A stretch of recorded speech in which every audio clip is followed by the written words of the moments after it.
From the Godfather, this is Will Sanchez. Thank you for tuning in. My special guest today is Genevieve Myers. Genevieve is a Reiki Master Practitioner. I met Genevieve several Saturdays ago at the New York Roadrunners Run Center. She was giving a clinic, Reiki for Runners. I was taken aback by her expertise and poise. For full disclosure, I am currently a client of Genevieve. I highly recommend going to the Run Center hosted by New York Roadrunners for events like yoga, Tai Chi, Masters Program, book clubs. They run the gamut, and it is excellent. And best of all, it's free to the public. I'm honored to have Genevieve as my guest. Welcome. Thank you. Genevieve, as I mentioned, I'm going to say ran into you.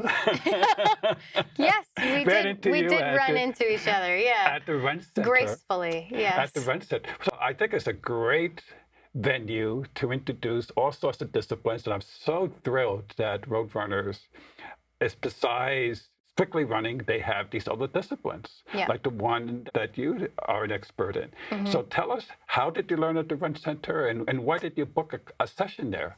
I had never been there before. I think it's great that the New York Running Center is open to different modalities and that they're starting to educate people on that. But I actually got hooked up there through WellBe.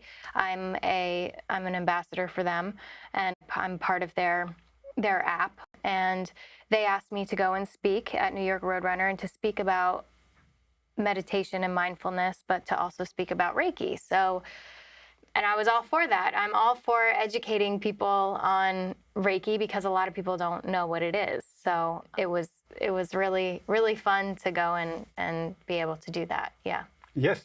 I went there. I may have heard of Reiki, but I certainly didn't know too much about it other than I saw that it would help on being not only mindful, but to calm the mind. Yeah. New York City living, after a while, your mind would be speeding away, at 1,000 miles an hour. Yes. And you go, oh my gosh, I got to catch my breath. Mm-hmm. So I was interested in knowing, how can I catch my breath in a New York minute? Yeah, exactly. Because a lot of New Yorkers, they don't have 20 minutes. They just have one. and luckily, it was a small class, like 4 or 5 people. And I think I was the only one with no experience on meditation, because you ask everybody, do they meditate? Everybody shook up their hands. And I said, no, I want to learn how. Yeah. And one of the things that we went deeply into is breathing. Mm-hmm. But maybe before we go into the breathing aspect, you can give us a short history or definition of what Reiki is.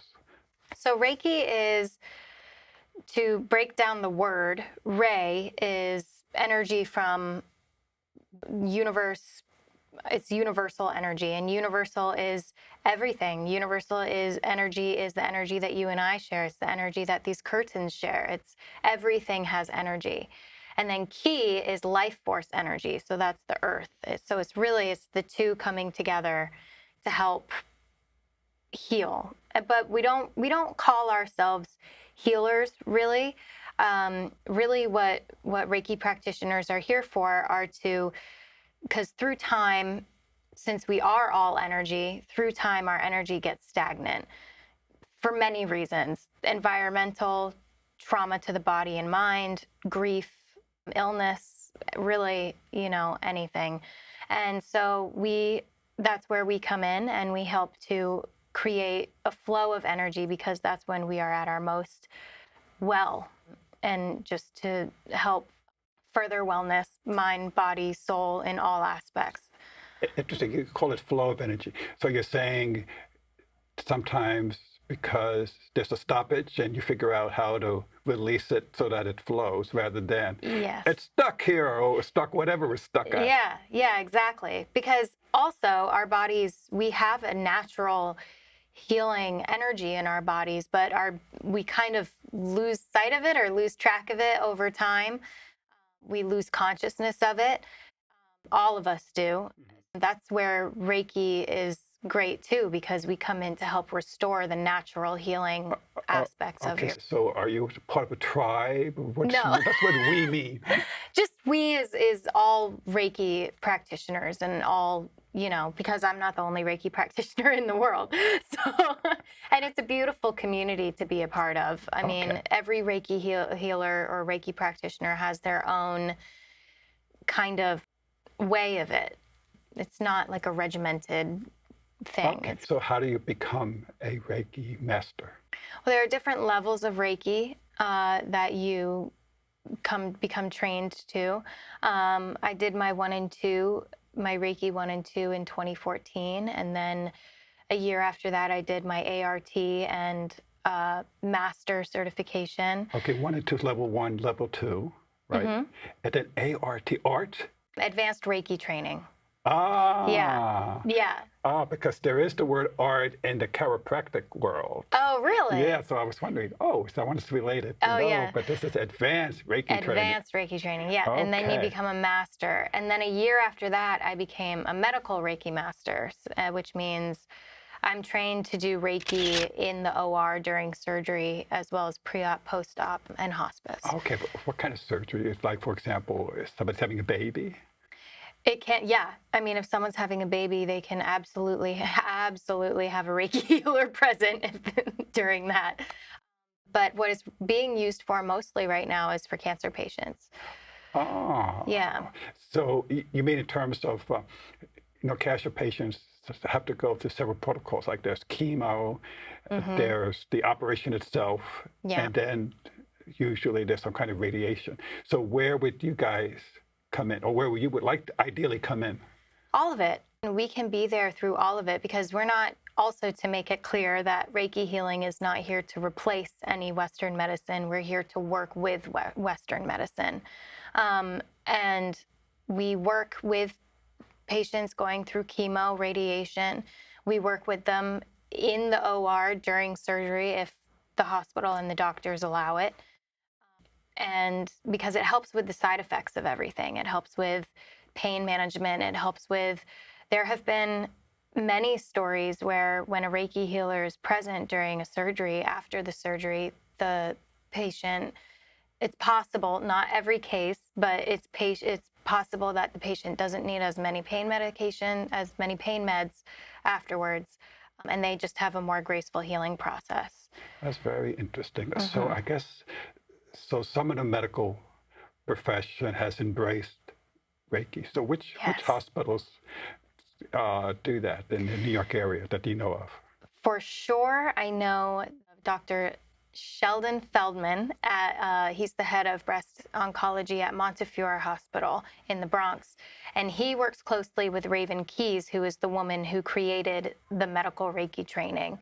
So they work very closely together. And I know he's trying to make Reiki available to all of his patients that come to him. I also read, I haven't talked to anyone at Mount Sinai, but I read that Reiki healing is part of their treatment plan for cancer patients as well. Okay. When I was at the Run Center, we did the breathing exercise. Yeah. And it was very interesting in a number of ways. Breathing, of course, is very important in running. In fact, one of the first things you learn early on is to make sure your breathing is not shallow, that you're not breathing over here. Right. Ideally, in the running world, you want to breathe so that your belly is going up and down. So you learn that you want to see your belly go up and down as you run, because, and the other thing you learn is it's not so much of taking in the breath, but it's releasing all the way. Right. Yeah. So at some point in your running career, there's lots of things to learn in running. One of them is breathing. But yours was a little different, because we started out and you wanted us to breathe out of the top of our heads. And then eventually to breathe below our stomach, went down to the pelvic region and down to your feet. So explain that. That's just getting the breath all through the body to wake up the entire body, and also to calm yourself, to calm anxiety and stress, because that's one of the biggest things meditation and Reiki is used for, is for stress and anxiety. And breathing is a huge part of that, and it's a huge part of learning how to manage that, is learning how to manage your stress and manage your anxiety. And there are different ways of breathing that are used for different things in life. Like you said, like the way you breathe when you run is going to be different than the way you breathe when you're just trying to find a calm place in your mind. And it's breathing all through your whole body. I can't tell you, probably 75% of the people that come on my table, the first thing I have to do is teach them how to breathe, because they're just stopping here. And we want it to go all the way down, because when it goes all the way down, then you're able to just connect with the rest of your body. You're able to get grounded. You and I talked about grounding the other day.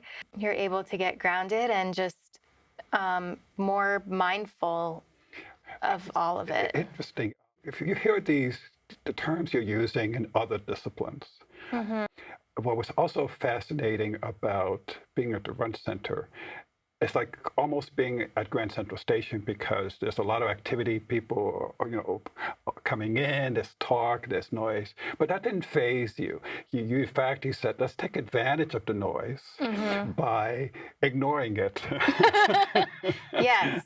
Your first time there, so you didn't know what to expect, and there was a lot of room noise. Yes. And so here we were, the 4 or 5 of us in our yoga mats, and we were in the locust position. Is that what it's called? Yeah. Close our eyes, and of course, you hear the noise. But after listening to you, and you guide us, and then when you say, in my first time, and you say, breathe at the top of your head. So I'm thinking, well, how do I do that? So instinctively, my eyes moved up. And then you worked your way down. I think the top of your head, and maybe. We start to just scan our body. We start from the top, and I go through. I try to get as detailed as I can. That day, it was my first day, and there was a lot going on, and so I probably missed the ears, and I missed, the nose, and I missed, and I probably missed a couple things. Okay. But I try to get as detailed as possible, because we don't think about scanning our bodies. We don't think about, how often do you think about your fingers? I know you think about your toes a lot. Well, we should explain that. Yeah. Well, you mentioned in one of our sessions grounding, and I said, oh, yes, I'm very familiar with that, because grounding is extremely important in running, it's particularly if you're a practice barefoot running, Yes. where you want to be in touch with your feet and the ground. In fact, barefoot running, don't necessarily have to do it barefoot, but that's how you start. You can wear shoes, but you're completely aware of your toes and the fact how you're hitting the ground is very important. Yeah. And you said that was also important in your discipline. It's important in life, I think. I think it's important in life because it brings everything down. When we're stressed and we have anxiety, we're living in here, or in here, or in here. Yeah. And so when we start to take ourselves out of that and start to put ourselves in our feet or put ourselves in our toes, it brings everything down. Fascinating. I like the word scanning. And of course, while you were teaching us to scan, my eyes were doing the scanning as well. So my eyes went all the way down to my feet. And I said, well, that's kind of interesting, And the noise, after a while, I didn't hear the noise. Yeah. I like your analogy, because sometimes when you run, you become an observer of other people. You say, well, what are they doing? And particularly the faster runners. And sometimes you notice, especially during a running back, when people are coming back, sometimes you see runners like this. And you go, oh, I don't think that's that's very good. Although he's running faster than me. I just want to go like this thinking about it. I know. So that person probably needs a good massage, a good something afterwards. But they need Reiki. Reiki. Okay. And massage. And massage. Okay. So Reiki is not a massage. No. Because I'll describe the session I had so the audience can appreciate it. But you're right. Runners have all sorts of tendencies of becoming, but after a while, again, after you learn more about running, you learned the importance of relaxing your shoulders, Yes. relaxing your wrists. If your wrists are relaxed, your ankles will be relaxed. And to keep the back of your neck, long, elongated, like your head's a spring coming out of it. And you need and core is extremely important. You want a strong core so that you're not bending over. So there's a lot of interlap between these things. So sure. In my first session with you, it was in a quiet room, and you said on my table. Yes. And it's like a massage table. Yeah. And I guess we did it lying on your back. Is it most of the time you lie on your back, or you can do it on your stomach? I've had, usually if someone has been seeing me for a while, I'll have sometimes. I mean, it depends on what the person needs, but I'll do half the session with them laying on their back and the other half of them laying on their stomach. Well, sometimes I know. In my particular case, it's very tough for me to start with my stomach. I like to start on my back and then flip over halfway through. You close your eyes, but this time, because we were on one-on-one, you used your hands, in a very powerful way. That's where the energy comes out of. Yeah, that's where my energy comes out of. It comes out of you. And Reiki, and that's what Reiki practitioners do, that we use our hands. It's a gentle hands-on or off energy healing technique, because we can do it hands off if the person's uncomfortable or just doesn't like to be touched. Or some people are like that. Some people are like that. Yeah, and that's fine. I respect that. So I was using, gentle hand touch. Being a novice at this, so I'm going to ask novice questions. And people, some people just describe as tight asses. Meaning, they're walking around tightly wound. Tightly wound, right? Yeah. Tight asses. We use that term as someone that was running, especially if you're doing something called chi running, where they want your butt to be very relaxed. In fact, they want you to be like they call it a needle in cotton, where your core is unbreakable, but you want your arms, your legs, your butt, you want that to be very flexible. Soft, yeah. But in your touching, I would imagine, because of your skill, and perhaps it's more of a talent, you can sense where the tightness is. Yeah. And you can see, oh my gosh, this person. So is that part of the touching? You can sense where the tightness is, and you can release that either by a slight pressing? Yes. As a disclosure, Reiki practitioners do not diagnose. We don't diagnose anything. So what I'll do is I'll just ask a lot of questions. I'll ask, do you find that you hold tension here? Do you find that you are experiencing this sensation sometimes here? Are you experiencing that you hold things here? Is something wrong with your knee or something? And most of the time, I don't know, 80% of the time I'm right, maybe 85. And, but yeah, you can kind of, and that's where the intuition comes in, and where the intuitive healing comes in, is just being present with you and being present with your energy and how it's flowing and where it's flowing in your body, and just being present with that to be able to say, oh, okay, well, Will holds some stress in his chest. He holds a little bit in his left shoulder. He's, maybe he injured his knee or something like that, Okay. Yeah. Okay. Well, that's interesting. You used the word present. So that's very important. So when you're in that room, you're there and you're fully engaged. So it's not something where, you hook up a machine and you walk away and then come back and you read the stats. All right. Oh, no. It's not machine driven. No. It's not drug driven. No. I don't think there's a little bit of music, very soft, maybe a gong. Yes. I didn't detect any incense. Maybe. No. Sometimes I will use essential oils. Sometimes I'll bring essential oils in and just have maybe some lavender or some lemon balm. Lavender in particular has a very calming effect. Yes. But you didn't use it. But you're closing your eyes and I felt your presence because you were there. Your eyes closed, but sometimes he would touch you, and sometimes he would Swipe. Soothe the arms. Okay. So what's that about in soothing the arms? I just kind of imagine like I'm swiping that stuff that you don't need off of you. And sometimes depends on what's going on with the person, but sometimes after I do that, I'll literally go like this afterwards because it's like I'm just getting it out of you. Bad vibes are going away. Yeah. Get the bad vibes out of there. Yeah. Yeah, and certainly after, I guess, approximately an hour, you say, flutter your eyes open, which I like. Flutter your eyes open. Yeah. And you feel totally relaxed. Try to make everything as gentle as possible and as flow as possible because I'm not there to tell you what to do. It's just, I'm just there to help you relax and to help you heal anything. I mean, especially if there's something emotional that we're holding in our bodies, Usually. Yeah. This is, life happens. So, you got a family member that's sick or you're taking care of an elderly parent. Yeah. We all have those things. Of course, or yourself recovering. And we hold on to them. That's right. So one way of doing it is to learn about Reiki. If you need help, there's a Reiki organization, a Reiki tribe of practitioners ready to help. We're everywhere, yeah. Wherever you are, okay. Yeah. Even in the hospital setting. Well, that is fantastic.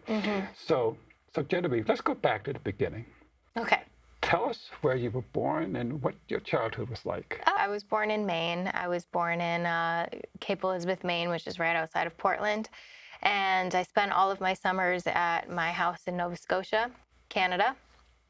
So I like to claim that I'm half Canadian, but not really. But I wish I was. Yeah, and I just grew up with a lot of nature, and my family is very nautical. My brother is a lobsterman, and also my mother, I think where a lot of this comes from is that my mother is a nurse practitioner, but she comes at it from a very holistic standpoint first.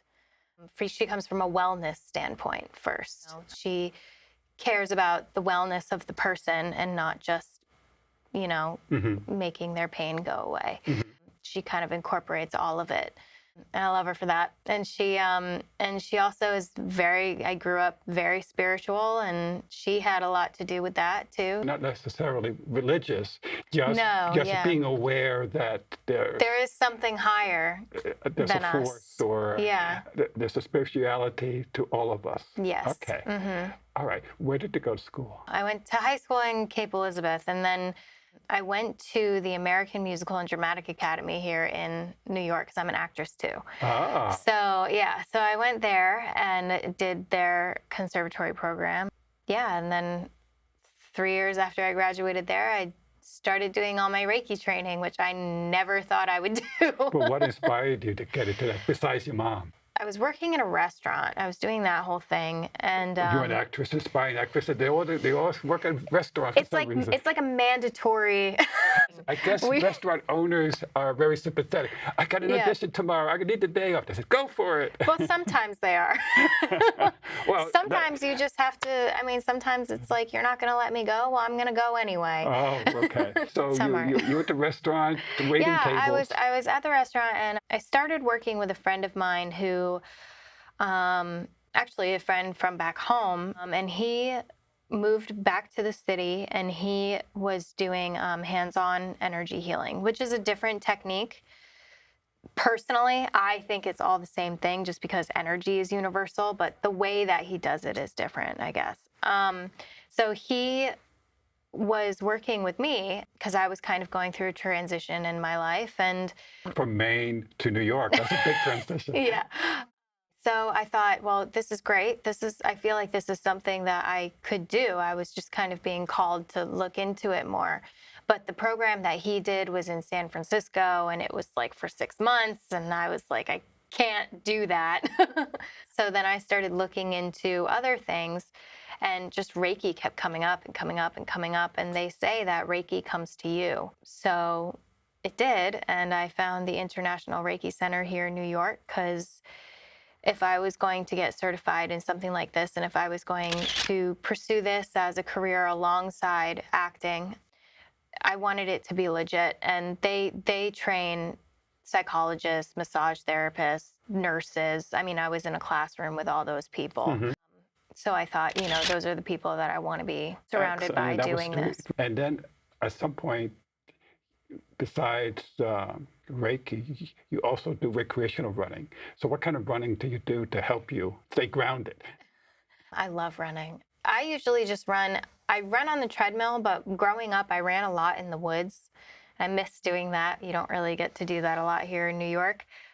But I would run in the woods, and I felt like running in the woods was so different than running on a treadmill. Because on a treadmill, I mean, I get to the 2-mile mark and I'm like, oh my God.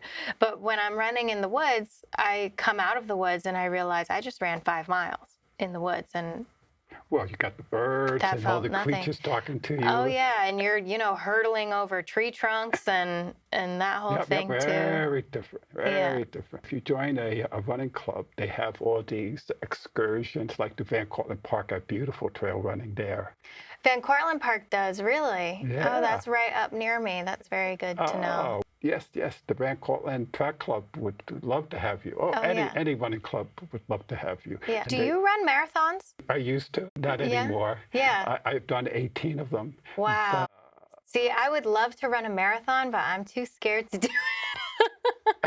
It just seems like a lot. It is a lot, but like anything else, you get trained for it. Right. Now, you mentioned that you're an actress. I wanted to see, have you been in any shows in New York? Yeah, I've done a lot of original theater here in New York. I've done full productions. I've done one acts.